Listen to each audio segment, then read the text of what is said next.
Welcome, everyone. It's another episode of Cannabis News. I am your host, Joe Klare.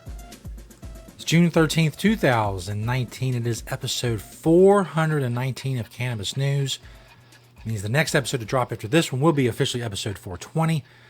I haven't fully decided yet what I want to do for episode 420. I might play a clip from the first episode. It depends. I have to go back and watch it and see if I said anything profound about what I want this show to become or anything that seems prophetic in hindsight.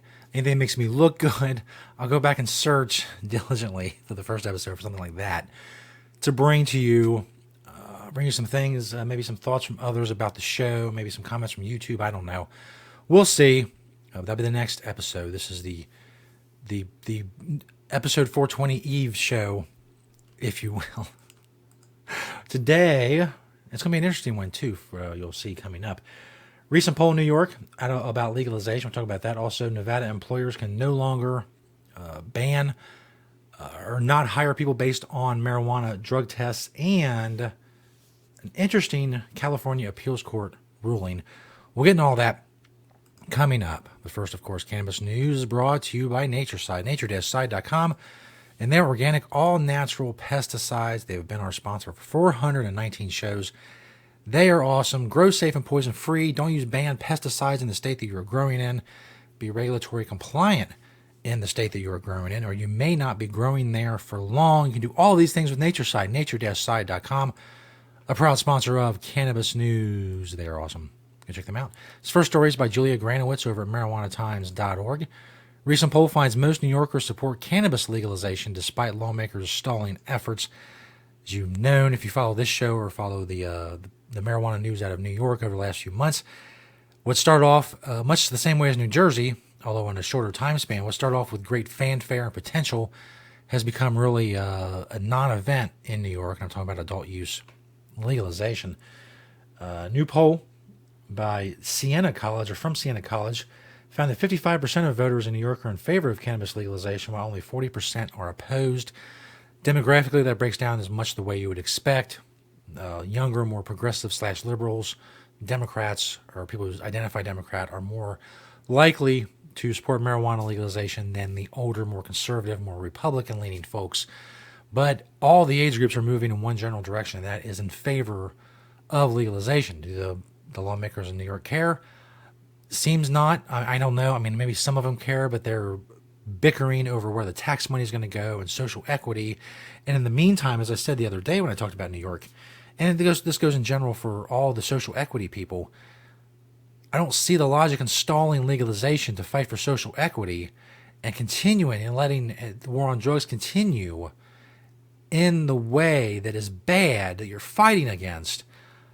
So to let legalization go by the wayside for this year because of social equity just means that more minorities are going to get arrested for marijuana than otherwise would have. And that seems kind of productive to me. I'm not running the show up there. Things will continue unabated, it seems. So, these polls, will some lawmakers see this? Will they be worried? No. No, they know people aren't going to vote them out of office over marijuana. So they're going to continue to do what they're going to do, and New York's not going to get legalization, adult use legalization, at least not this year, much the way New Jersey's not. We've seen this in other states, like I said, Connecticut, New Hampshire, sales in Vermont have been pushed back till next year. It is what it is. I mean, it's the system is not geared toward that. Marijuana shouldn't have been made illegal in the first place because it's going to be so difficult to get it back to that point. So much more effort is going to have to go into getting back than it was to take away those freedoms. Now, this next story, I'm going to have an opinion that's different probably than most of the people, the majority of the people listening to this show, and that's fine. I'm used to being on the wrong side of an issue, but I explain my positions, and I will do so here. So let's check out the story from CNN. Nevada bans employers from refusing to hire those who fail marijuana tests. Excuse me. Starting in 2020, Nevada employers cannot refuse to hire a job applicant for failing a marijuana screening test, making it the first state to pass such a law. It is unlawful for any employer in this state to fail or refuse to hire a prospective employee because the prospective employee submitted to a screening test and the results of the screening test indicate the presence of marijuana, states the law, signed by Governor Steve Sisolak on June 5th. there are some exceptions to the law, including firefighters, EMTs, employees who operate a motor vehicle, or those who, in the determination of the employer, could adversely affect others' safety. So there's caveats and loopholes and such. Here's the thing. I disagree with this law. At first look, yes, it's great. Do I think that people's job performance is based on the amount of THC that's in their urine or blood or hair follicles? Of course not. That's ridiculous. I would fail any imaginable marijuana drug test that you could devise right now. Hair, urine, whatever. Blood, my eyeball fluid, all of it has THC in it. So I would fail every test. And I think employers should not refuse to hire someone for a failed marijuana test. I don't think employers should fire someone because of a failed marijuana test. Here's the problem. When you get the government involved and you have the government telling these employers what they can and can't do, then when they do something that you don't like, you happen to agree with this. Well, all of us who watch this agree that people who fail marijuana tests should still be able to get jobs. Okay, fair enough. So we all agree that the result of this would be a good thing. But what about when the state or whatever government wants to tell dispensaries when they can open, or that they can't have edibles, or that they have to have THC limits on what they sell? What happens then? You can't complain then that the government's using its power to force businesses to do something if you don't like it because you like the other thing and you're all for that. That's not the way it works. You can't use the government to target your pet projects or your pet peeves or what you disagree with or what you agree with, because once you do, you have to accept all of it. You have to accept their intrusion on what businesses can and can't do, who they can and can't hire, in everything. You can we'll draw the line here because of this, and then that line will move. Once you admit and once you submit to the notion that the government can tell them who they can and can't hire based on if they failed a marijuana test or not, then when they start telling dispensaries what to do, or they start telling you what to do, you've invited that power in. I agree. Employers shouldn't do that. Absolutely. But here's the thing. The market itself will take care of this problem. It already is. We see it in a lot of industries. A lot of employers are backing off the marijuana test voluntarily because they're shortening their labor supply. The pool of labor is shrinking if you take out all the people who are going to fail marijuana tests. We've seen government agencies doing this, not because they were told to by the Congress or whatever, but because their supply of labor pool to draw from is getting so small, they can't fill the jobs anymore. That's what's going to happen. You eliminate all the people who will fail a marijuana test from employment, you shrink the labor pool. You shrink the supply of labor, you're going to raise wages, which prospective employers don't want to do. They don't want to shrink the labor pool and have to pay more wages to get people to do the same thing they could have got them to do for less if they would just expanded their search. So most of them on their own will decide that, hey, you got marijuana in your system? No big deal. We'll work around that. And if some don't, oh, too bad. Too bad. They'll suffer the consequences of that, or they won't. It's really none of your business. We get right down to brass tacks. It's none of your business if they don't want to hire someone who uses marijuana. You have every right to complain, to boycott, post their picture on Facebook, say how much they suck. Absolutely. Have a field day. I'll probably like and share it and retweet it. But once the government comes in and starts dictating terms to businesses, and the more you accept that, you can't complain when they do it in a way you don't like, because they will. They absolutely will. Ask Hillary Clinton voters. Is the federal government kind of targeting what they want and worried about what they want to be worried about? Obviously not. But again, that's the way the system works. Let the market decide. Let consumers decide if these companies should be punished or not. But once you force them, hey, when Nevada passes a THC cap or says dispensaries can't be open after 8 p.m. or whatever, you can't then say, oh, well, that's wrong. Well, you invited it in. You invited it. You wanted it. Employers shouldn't do it, but I have no problem with them having the choice. They'll suffer the consequences. And as I said, I know they'll suffer the consequences because I've seen it. We've seen it. I've talked about it on this show. Government agencies. Marijuana is federally illegal, but government agencies have ever even been forced to back off this marijuana in your past garbage, as if it has any bearing Like I said, I'll fail all kinds of tests. I would never want to work for someone who doesn't want a marijuana user working for them. And you can say, well, that's easy to say when you need a job. Like I said, you get what you ask for. Don't come crying to me when the government's shutting down dispensaries or whatever, because you're like, oh, well, it was cool then. Once you unleash that there's no focusing that gun. There's no targeting that gun. It's going to spray everywhere.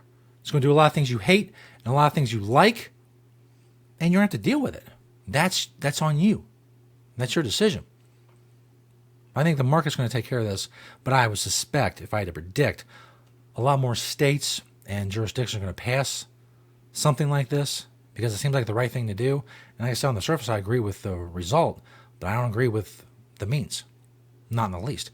If you disagree with me, you tell me why. Tell me in the comments. Feel free. Have at me, as it were.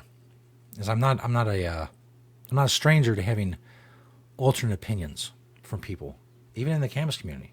Because a lot of people in the cannabis community will agree with this, but as I said, I don't agree with the means. This last story is from mercurynews.com. California prisoners can possess pot but not consume it. Appeals court rules. Isn't that interesting? It's an interesting title. It's an interesting ruling. California inmates can now possess marijuana without facing legal consequences from the state as long as they don't consume it, thanks to a new appeals court ruling. The 3rd District Court of Appeal overturned criminal convictions of 5 Sacramento defendants who have been caught with marijuana in their prison cells.